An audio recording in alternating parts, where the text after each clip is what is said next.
I listened to your statement with great interest, and whilst I accept no decision is yet being made, it seems that the ground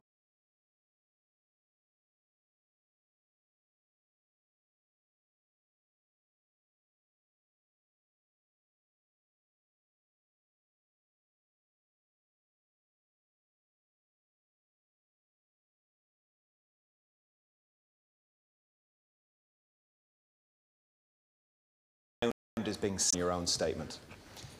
We saw here last night how important the bogs and access to turf is to hundreds of thousands of people in the Midlands and Ireland.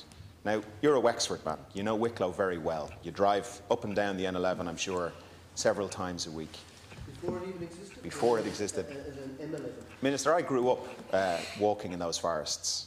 I walk my two sons in those forests most weekends. And for the people of Wicklow, there is an emotional attachment to the mountains of Wicklow and to the forests of Wicklow that I sympathised and empathised with when I heard the debate here last night on the turf. It matters to the people of Wicklow, not just that there is access to the forests, but that we own the forests.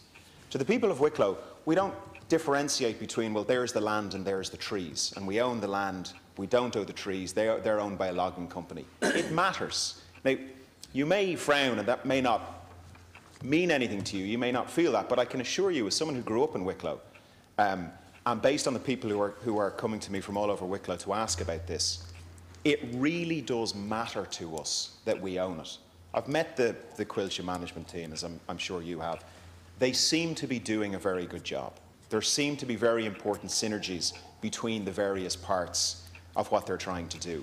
I know, because I've been walking the mountains of Wicklow for decades, that their investment in recreation there is making a difference. There are new bike routes, there are new cycle routes, there's an awful lot of good things happening. I accept that this government would do its best to try and retain access to the forests, but I don't believe it'll work. We've seen what logging companies do all over the world. I believe that there is a very real risk that year on year, Minister Coveney talked about selling the rights for 90 years, that year on year these companies will find excuses and reasons to just shut things down and to just not invest as much as they had. So, Minister, I would just implore you, as a representative of the people of Wicklow, to bear in mind that ownership of these trees and access to these forests matters to us a great deal. Just 1 minute. And I would ask you to look, as well as the economics, at the public value, at the intrinsic value of us owning these forests. Thank you.